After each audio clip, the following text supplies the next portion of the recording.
Que el Señor esté con ustedes. Lectura del Santo Evangelio de nuestro Señor Jesucristo según San Mateo. En aquel tiempo uno de los 12, llamado Judas Iscariote, fue a ver a los sumos sacerdotes y les dijo: ¿cuánto me dan si les entrego a Jesús? Ellos quedaron en darle 30 monedas de plata, y desde ese momento andaba buscando una oportunidad para entregárselo.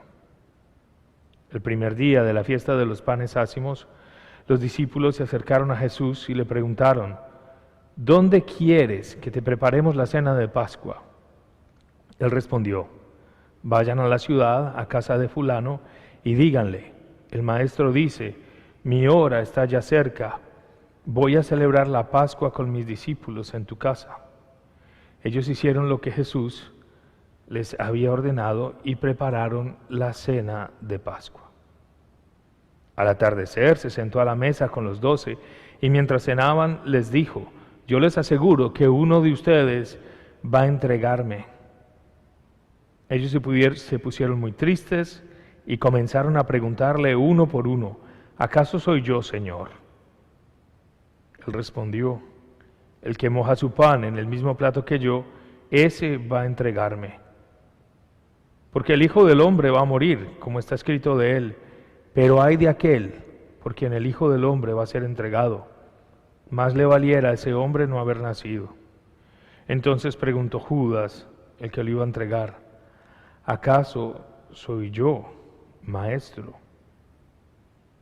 Jesús le respondió: tú lo has dicho. Palabra del Señor.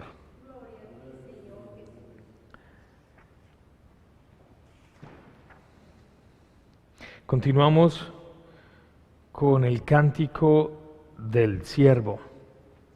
Esta profecía de Isaías que muestra la elección, la predilección del siervo de Dios, su vocación a hacer salvación para el mundo entero, también muestra el sacrificio. Hablábamos que quien ama está más dispuesto al sacrificio que cualquier otra persona. Aquel que ama incluso necesita el sacrificio para demostrar su amor. Y es que un amor verdadero implica sacrificio.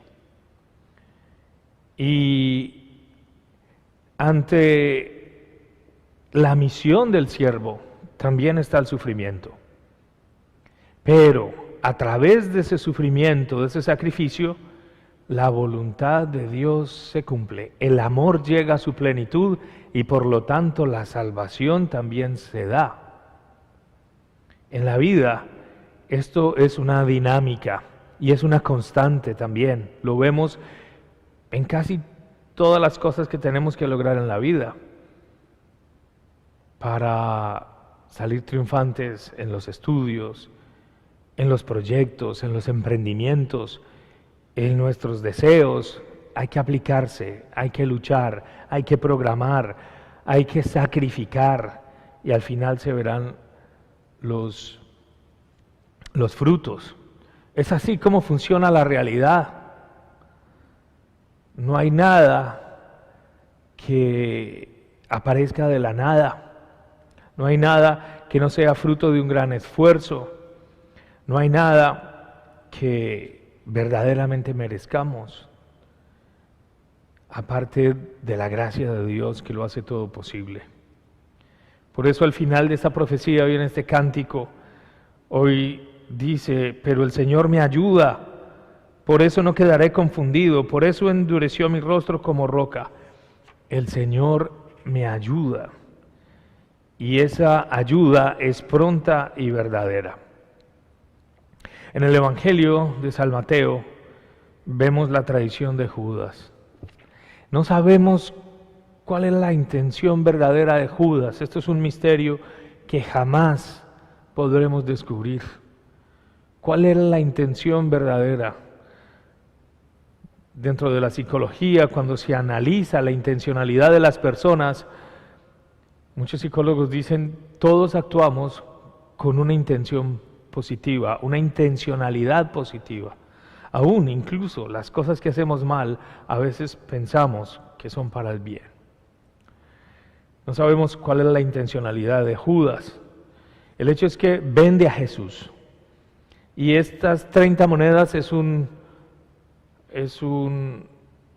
número simbólico. 30 monedas de plata era el valor que se pagaba por un esclavo en la época de Jesús. Ese era el precio de un esclavo. Y ese era el precio para comprar el esclavo, pero también era el precio para rescatarlo, porque también había esa figura. Yo podía rescatar a alguien de la esclavitud pagando esas 30 monedas. Así que Jesús es vendido como esclavo, pero también es precio de rescate.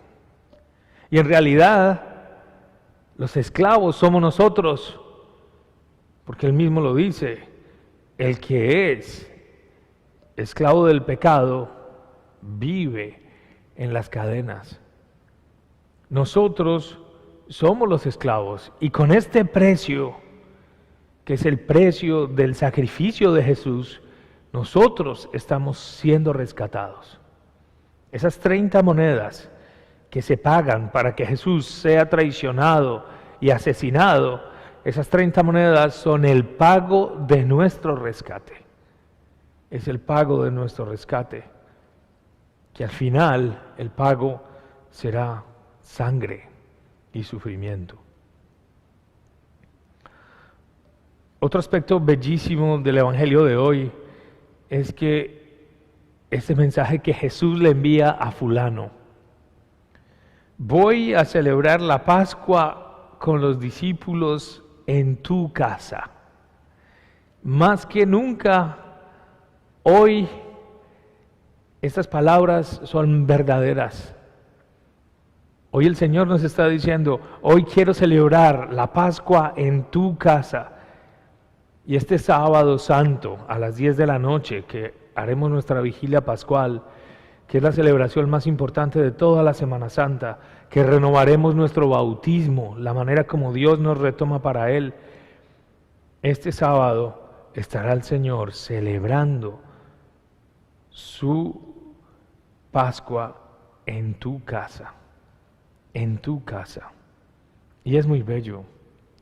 Para los judíos, el sentido del Shabbat, guardar el sábado, no es simplemente parar y descansar. Lo mismo para nosotros el domingo. No es simplemente, un día libre.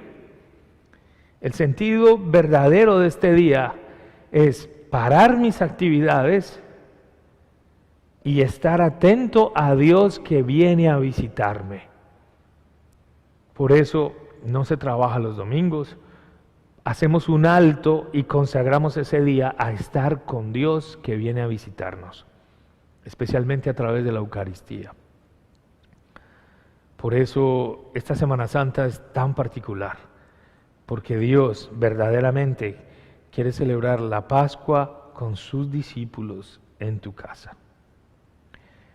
Luego Jesús descubre la traición de Judas. Todos de una manera u otra hemos sido traicionados, o pensamos que hemos sido traicionados, y es doloroso, pero una buena amistad y un gran amor tiene que pasar por el perdón. Jesús le descubre a Judas que él conoce su intención, él le descubre que conoce su corazón y qué es lo que él está haciendo. Y sin embargo no le reclama. Sí le reconoce la gravedad de su pecado, pero hasta el último instante Jesús le llamará amigo. En el momento mismo en que Judas besa a Jesús para entregarlo, para traicionarlo de manera definitiva, Jesús le dice: amigo, con un beso entregas al Hijo del Hombre. Y en Jesús no existe ni la mentira ni el sarcasmo. Jesús es la verdad misma. Al pronunciar esa palabra a Judas, se la está diciendo con plena razón, conciencia, verdad, cariño, amigo, aquel con quien yo comparto mi vida, llevaban 3 años de vida recorrida. Él había visto los milagros de Jesús, había sido testigo de la resurrección de Lázaro, de las bodas de Caná, la multiplicación de los panes, tantos enfermos sanados. Él tenía la evidencia de Jesucristo, verdadero Dios. Y Jesús hasta el último minuto sigue fiel a esa amistad que le brindó desde el principio. Y se lo dice con toda claridad: amigo. Y eso es lo que Él hace con nosotros también. Él nos reconoce como amigos. Y lo dice en el Evangelio de San Juan: ya no los llamo siervos, los llamo amigos, porque les he dado a conocer todo lo que el Padre me ha dado. Pensemos muy seriamente en la manera como estamos viviendo en concreto esta amistad con Jesús. Esa amistad con Jesús. Y parte de eso es reconocer cómo estamos viviendo la amistad y el amor con nuestra familia, con nuestros conocidos. Este es el tiempo también de retomar esas amistades que tal vez considerábamos perdidas y empezar a llamarlos y buscarlos y decirles que han sido parte importante de nuestra existencia en algún momento, de agradecer los bellos momentos, de hacer la caridad, de mostrar ese mejor aspecto que tenemos, de volver a recuperar esas relaciones que tal vez considerábamos perdidas. Amigo, así nos dice el Señor a nosotros también.